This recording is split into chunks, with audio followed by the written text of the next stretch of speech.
जय श्री राम। बहुत बहुत स्वागत है आप सभी का एक बार फिर से आपके ही अपने YouTube चैनल पर। मैं पंडित आशीष शर्मा। आज हम बात करेंगे मिथुन राशि के जातकों के लिए साल के 3 महीने अक्टूबर, नवंबर और दिसंबर 2025 कैसे होने वाले हैं, यानी आने वाले 90 दिन किस प्रकार के हैं, किस प्रकार की योजना बनाकर आपको आगे चलना है। इस दौरान आपका स्वास्थ्य, सम्मान, आपकी एजुकेशन, आपकी लव लाइफ, विवाह, वैवाहिक संबंध, आपका भाग्य, आपका कर्म, आपका लाभ, आपकी तरक्की, आपके प्रमोशंस, आपके नुकसान, क्या लाभ हैं, क्या सावधानी है और क्या चेतावनी है, उसके बारे में विस्तार से जानकारी इस वीडियो के माध्यम से मैं आपको दूंगा। इसलिए वीडियो में अंत तक बने रहिए, जिससे कोई सी भी ऐसी जानकारी आपसे ना छूट जाए जो आपके लिए बहुत ज़्यादा ज़रूरी हो। चैनल पर अगर आप पहली बार आए हैं, आपको वीडियो पसंद आता है तो लाइक कीजिए, सब्सक्राइब कीजिए हमारे चैनल को। कुंडली दिखाना चाहते हैं, बनवाना चाहते हैं, कुंडली मिलान कराना चाहते हैं या वर्ग कुंडलियों के आधार पर आपको प्रेडिक्शन चाहिए तो स्क्रीन पर दिए गए व्हाट्सएप नंबर पर कांटेक्ट कर सकते हैं। तो आइए सबसे पहली शुरुआत हम हमेशा की तरह करते हैं हमारी राशि के लॉर्ड की, कि आने वाले 3 महीने में राशि के मालिक ग्रह जो बुध हैं वो हमारे लिए कैसे हैं। जैसे ही अक्टूबर का महीना शुरू होता है तो बुध ग्रह उच्चस्थ अवस्था में दिखाई देते हैं, लेकिन बुध ग्रह का पहला राशि परिवर्तन हो जाता है और बुध ग्रह 2 अक्टूबर को राशि बदल रहे हैं। 2 अक्टूबर को बुध का राशि परिवर्तन होकर बुध आ जाते हैं पंचम भाव के अंदर। अब राशि का मालिक पंचम भाव में अगर गोचर करे तो इसको कहते हैं ये समय शिक्षा, विद्या, बुद्धि, ज्ञान, आपके निर्णय, इन सब के लिए उचित है, क्योंकि वो एक कंफर्ट जोन में है। वो अच्छे भाव का स्वामी होकर अच्छे भाव में बैठा हुआ है। यानी यहाँ से हम कह सकते हैं, क्योंकि बुध यहाँ से बैठकर लाभ स्थान पर दृष्टि भी देंगे।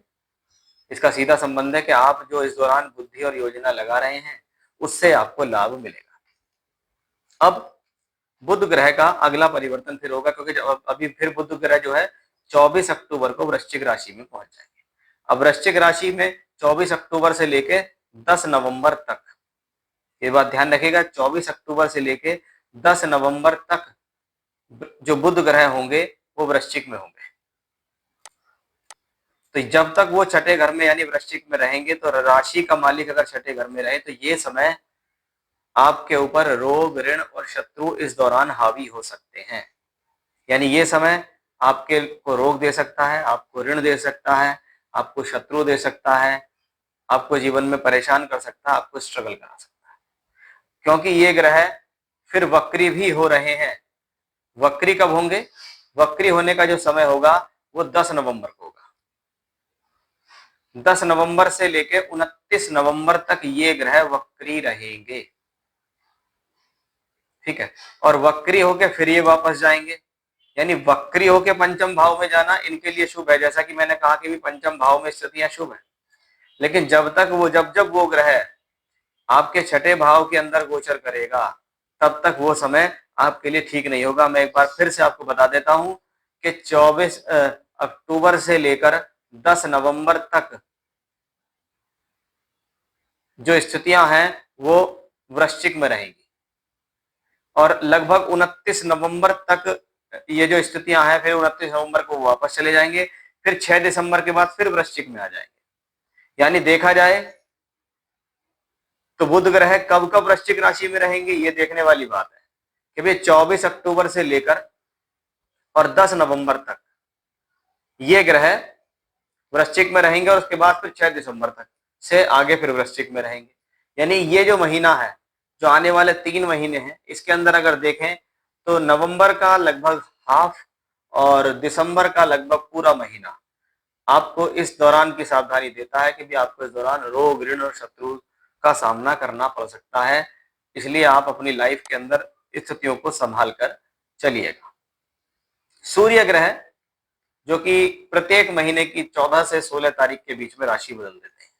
सूर्य ग्रह का राशि परिवर्तन कहलाता है कि सूर्य तृतीयेश है, 16 अक्टूबर तक यहाँ है, लेकिन 16 अक्टूबर के बाद वो पंचम भाव में नीच के हो जाएंगे। जब वो पांचवें घर में नीच के होंगे, और पांचवें घर में हमने उस दौरान बताया भी कि बुध होंगे लेकिन मंगल भी वहीं बैठे हैं। ये बात समझने वाली है इस पूरे महीने कि आपकी मिथुन राशि है, आपको इन 3 महीनों के अंदर अपने 5th हाउस पर सबसे ज्यादा फोकस करना है, क्योंकि पांचवें घर में 28 नवंबर तक मंगल है,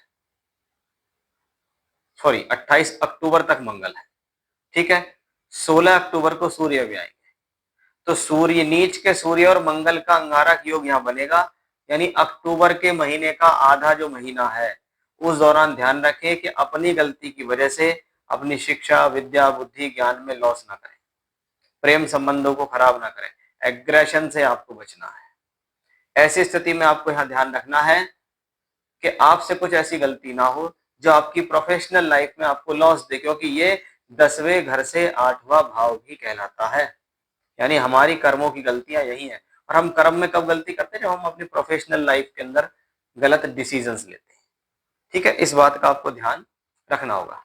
जैसे ही सूर्य का राशि परिवर्तन होगा 16 नवंबर को सूर्य वृश्चिक राशि में पहुंच जाएंगे। तो हम देखेंगे कि 28 अक्टूबर को मंगल ऑलरेडी यहाँ बैठे हैं। अब ये सूर्य मंगल का योग पॉजिटिव है, क्योंकि अब ये दोनों मेलेफिक ग्रह छठे भाव में, मंगल अपनी राशि में, सूर्य भी मित्र की राशि में तृतीय शोके है। तो दोनों ग्रह अब आपका बल बढ़ाएंगे। यानी जो दोनों ग्रह पंचम भाव में लॉस दे रहे थे वही दोनों ग्रह हिम्मत, मेहनत और साहस देंगे, परिस्थिति से लड़ने की क्षमता देंगे। आपके जीवन में आपके खुद के बल पर आप जीवन में आगे बढ़ेंगे। यहां से आपका आत्मविश्वास बढ़ेगा। यहां से हम कह सकते हैं ऐसे समय में तो ट्रैवलिंग से भी अच्छा खासा लाभ मिल जाता है। तो वो एक अच्छी स्थितियां हमें मंगल से भी मिली है और सूर्य से भी मिलती दिखाई दी है। सूर्य ग्रह 16 नवंबर को फिर राशि बदल देंगे और राशि बदल के जाएंगे सप्तम भाव में। अब 7वें घर में सूर्य का अकेला होना बहुत अच्छा तो माना नहीं जाता। हमें देखना है कि मंगल तो नहीं आ रहे हैं। मंगल ग्रह 7 दिसंबर को धनु राशि में आ जाएंगे। अब देखिए फिर तीसरी चिंता शुरू होती है कि सूर्य मंगल 7 दिसंबर से लेकर एक योग बनाएंगे यहाँ पर, और ये योग सूर्य मंगल का अंगारक योग सप्तम भाव पर बनेगा। यानी हमें क्या ध्यान रखना है कि भैया दिसंबर महीने के शुरुआती 15 दिनों में वैवाहिक संबंधों को सोच समझकर रखना होगा। इस बात का ध्यान आपको यहाँ रख के चलना है। इसलिए मैं आपको एक एक चीज बता रहा हूँ, कौन सा समय अच्छा है, कौन सा समय खराब। अब अगर हम राहु की बात करें तो राहु ग्रह आपके 9th हाउस में है, भाव अच्छा है, अच्छी जगहों पर बैठे हुए हैं, मित्र की राशि में बैठे हैं। और मित्र शनि कहाँ है? कर्म भाव में। और शनि अगर कर्म भाव में हो तो प्रोफेशनली स्ट्रगल होता है, लेकिन ऐसा नहीं होता कि आपको स्ट्रगल से कुछ फायदा नहीं मिलेगा। मिलेगा, बिल्कुल मिलेगा, लेकिन स्ट्रगल के बाद मिलेगा। राहु के लिए पॉजिटिविटी क्या है कि राहु 23 नवंबर को अपने ही नक्षत्र में जा रहे हैं। यानी स्व नक्षत्री राहु कब है? 23 नवंबर को। अब 23 नवंबर को राहु अगर 9th हाउस में होंगे तो ये भाग्य के लिए अच्छा है, धर्म के लिए अच्छा है, धर्म कर्म के कार्यों के लिए अच्छा है, लक्ष्मी त्रिकोण के लिए अच्छा है, शनि के फल देंगे तो उसके लिए अच्छा है। अब इसमें एक और बहुत अच्छी पॉजिटिविटी क्या है कि 18 अक्टूबर को बृहस्पति उच्च के हो रहे हैं। ये आप जानते भी होंगे, मैंने पहले भी बहुत बताया इसके बारे में कि उच्च का बृहस्पति यहां से कर्म भाव को दृष्टि देगा, अपने ही भाव को दृष्टि देगा। और कर्म का मालिक दूसरे घर में होगा, नहीं कर्म का धन से संबंध। 18 अक्टूबर से 5 दिसंबर प्रोफेशनल लाइफ के अंदर एक अच्छा उछाल या गेन मिलने की संभावना स्पष्ट रूप से दिखाई दे रही है। यानी ये समय आपकी प्रोफेशनल लाइफ के लिए सॉलिड है, मजबूत है। हालांकि बृहस्पति 5 दिसंबर के बाद वक्री होकर फिर से मिथुन में आएंगे, लेकिन जितने समय तक के लिए उच्च के रहेंगे उतने समय तक के लिए तो हम कह ही सकते हैं कि हमारे लिए बेहतर हुआ। हमारे कर्म भाव में जो शनि है, अगर वो आपको किसी प्रकार के कार्य में अड़चन और डिले करता है तो वो उन सब चीजों को सॉल्व भी कर देता है। तो वो एक अच्छी सिचुएशन हमें यहाँ से दिखाई दी है। शुक्र ग्रह के बारे में जरूर बात करेंगे कि शुक्र ग्रह पंचम भाव के मालिक और 5वें घर से हम शिक्षा, विद्या, बुद्धि, ज्ञान देखते हैं। पंचम के मालिक शुक्र नीच के होकर 9 अक्टूबर को यहाँ आएंगे, लेकिन जिस दौरान वो नीच के होंगे उस दौरान बुध उनकी राशि में होंगे, इसलिए राशि परिवर्तन भी होगा और नीचभंग राजयोग भी होगा। यानी शुक्र के नीच का होना कोई बड़ी प्रॉब्लम नहीं क्रिएट कर रहा। 2 नवंबर को शुक्र तुला राशि में होंगे, अपनी ही राशि में आ जाएंगे। यानी ये स्थिति लगातार आपके जीवन में इस बात को बताती है कि भाई शुक्र जब तक चौथे घर में और 5वें घर में होंगे तो ये समय शिक्षा, विद्या, बुद्धि, ज्ञान यानी एजुकेशनल लाइफ के लिए ठीक रहेगी।